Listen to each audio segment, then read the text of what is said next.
up, guys? Your boy Benny. Do we really live in a democracy, or do we live in a series of ongoing psyops run in a simulation by the lizard people overlords? You know, if we lived in an actual democracy that was functioning, we wouldn't have to board up all of our businesses in our nation's capital every single time there's a free and fair election. It's kind of interesting, though. Washington, D.C. is boarding up all of their businesses. Downtown D.C.'s.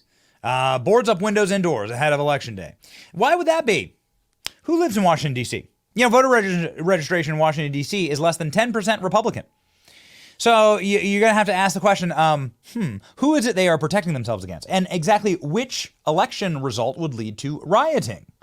Which election result would lead to the Democrat majority in Washington, D.C. ripping up their own city? And as somebody who saw the BLM Antifa Summer of Love up close, who had my own home set ablaze with my newborn baby daughter inside of it, as somebody who was assaulted in the street multiple times by these ravenous animals, I got to tell you, I don't like to see it. We should expect better. Listen, man, I think Trump's going to win. I think that Trump could win in a landslide. But I'm telling you what, no matter the result, all right, if it is a free and fair election, nobody should be rioting. The fact that this is just normal now in America, some of the businesses we spoke with said that it's something that they have to do in case violence breaks out. Well, let's see. Who would be the violent party here, ladies and gentlemen? Yeah. But here we go all over again. I've seen it before in Washington, D.C. I lived there for 15 years. And now, ladies and gentlemen, we are back at square one. They rioted and burned the city to the ground when Donald Trump was first elected, and they are ready to do it again. So, here we go again. The psyops have already started. Here we go. The U.S. Capitol Police posting moments ago. Our officer just arrested a man who was stopped during a screening process at the Capitol Visitor Center. The man smelled like fuel, had a torch, and a flare gun. The visitor center is closed for tours for the day while we investigate. We'll provide more information. Oh, thanks, guys. Why exactly was a man drenched in what would you'd have to assume gasoline with flammable torch and flare gun? What was he planning on doing? Setting himself on fire? This has actually happened in front of the White House, in front of the Israeli embassy, I believe. I mean, you have to assume that, or something worse. Who knows? I mean, if you have a flare gun, you can do damage with that. If you are yourself covered in flammable liquid, then you could do damage to a bunch of other people, right? If you're on fire, I don't know. I don't have the mind of some type of evil sociopath, but here we are. Ladies and gentlemen, is it a psyop? What the hell is happening?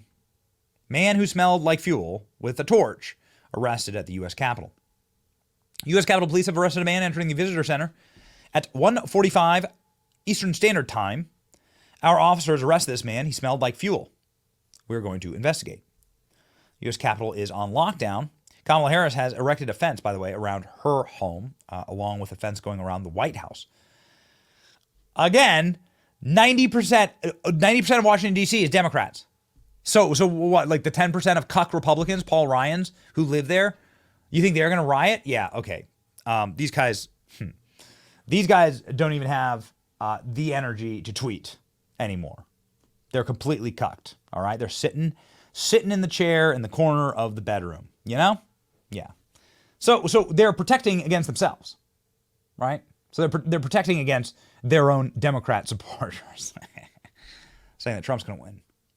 Here we go. Lawmakers who occupy halls of Congress are back in their districts this week, most of them up for re-election. The individuals apprehended at the screening and visitor center. I mean, I think that's worth noting that members of Congress are on what they call recess. So it's going to kind of be a graveyard, right? It's not going to be a lot of action on Capitol Hill. It's very, very lonely when Congress is not in session. Very busy when they are. Fox News reveals that the man also had a 25-page manifesto. He wanted to give it to Congress with his blowtorch, flare gun, and other incendiary liquids were discovered after the man was searched. So he was going in as a, essentially as like a human dirty bomb. Congressional security sources reveal that the outlet at suspect's clothing was sopping wet and reeked of fuel. Sources of the individual was a white male in his late 20s, white dudes for Harris, who drove overnight from Michigan to Washington. They told the outlet that the man was acting alone, not previously identified by Capitol Police. Oh yeah, baby, but gird your loins. It's not just that. Oh shit, here we go again. Trump camp prepares for no result tonight as a Georgia polling station has hit by Russian bomb threats in an unprecedented and exhausting campaign with a candidate dropping out and 2 assassination attempts.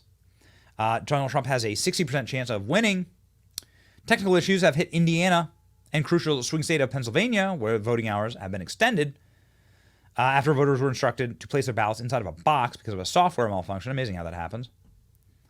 Ban all electronic voting machines. Ban them, ban them. In Georgia, Secretary of State said non-credible threats originating from Russia briefly disrupted voting at 2 polling sites. Trump's team does not believe the country will learn the election result tonight, CNN reported. All eyes on the swing states. Here's what the FBI had to say about it. The FBI is aware of bomb threat polling locations in several states, which appear to originate from Russian email domains. None of the threats have been determined to be credible thus far. So this is what the FBI said. These are fake threats. You know, it's not a fake threat. The U.S. going to nuclear war tonight. You know, it's like, why not? Right? Trump wins outright. Start a nuclear war. That's a little bit, a nice little inheritance for Trump. U.S. to test hypersonic nuclear missiles tonight. Just a random night, right? Just happens to be election night, the most important night every 4 years, maybe the most important election, certainly of my lifetime, that's for sure. Just hours after the election polls close, growing World War III fears. Oh, good. Let's read. U.S. military is set to conduct a nuclear hypersonic missile test. The unarmed Minuteman III intercontinental ballistic missile is scheduled to blast off between 11 p.m. and 5 a.m. from California's Vandenberg space base. Some Americans have expressed concerns about the nuclear weapons test on the same day as the presidential election. You think? They said the purpose of the test was to show readiness of the nuclear U.S. forces. Oh, good. Well, there's a reminder, ladies and gentlemen, of what's at stake in this election. So you get either nuclear war you can vote for or cheap gas. Court allows Cambria County in Pennsylvania to extend voting for 2 hours after early voting machine failure. Here we go. Pennsylvania County is able to extend voting hours until 10 p.m. after filing for an extension after a software issue plagued voters across the area. Court has ruled Cambria County, Pennsylvania saw widespread issues with machines being unable to scan ballots or count the votes on Tuesday morning. According to local news, voters noted that there were widespread issues voting at different polling locations. Amazing how it only ever happens in the battleground states. Some polling locations now putting ballots in locked boxes in order to be scanned later. Amazing. Cambria Commission filed an emergency request. Thankfully, they have extended those hours. So, well, I guess there's that, right? Cambria County election official Ron Ripak saying the Cambria County Board of Election learned this morning the software malfunction. The county's electronic voting system has prevented voters from scanning their ballots. This should not discourage voters from voting in these precincts. The board has filed a court order. It's very, very good that the RNC is fighting these things and winning, thank God. Electronic tabulators failed in Michigan this morning. Electronic voting tabulators failed to function for about an hour this morning in Beaver Township, Michigan. Oh shit, here we go again. Local woman speaking to social media reported the issue. She said the election worker told her the vote tabulator machine went down. She and other workers were voting, gave their ballots to the worker who assured them the votes would be counted.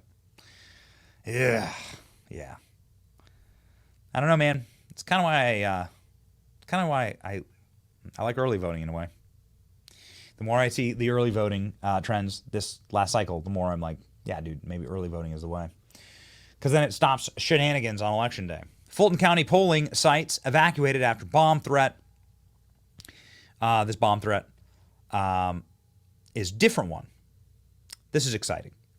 This is a bomb threat from a Georgia poll worker who was arrested for threatening to bomb an election worker per DOJ. So this is not the Russian one. This is a different one. This is from the U.S. Attorney. A Georgia poll worker is arrested today for mailing letters to the election superintendent threatening poll workers. The DOJ has reported that a Georgia poll worker was arrested on the eve of Election Day after allegedly mailing a letter to the superintendent to harm poll workers while serving as a poll worker. Nicholas Wemblish of Midgeville, Georgia, got in a verbal altercation. And the evening after the altercation occurred, Wemblish wrote a bomb threat to the election superintendent, pretending to be a voter that he got into an altercation with. Prosecutors led that in the letter, Wemblish wrote in a way that he attempted to frame the voter. In the letter's closing, Wemblish wrote, P.S. Boom toy in early vote place, cigar burning, be safe. So it's like, don't do this kind of stuff, you sociopaths.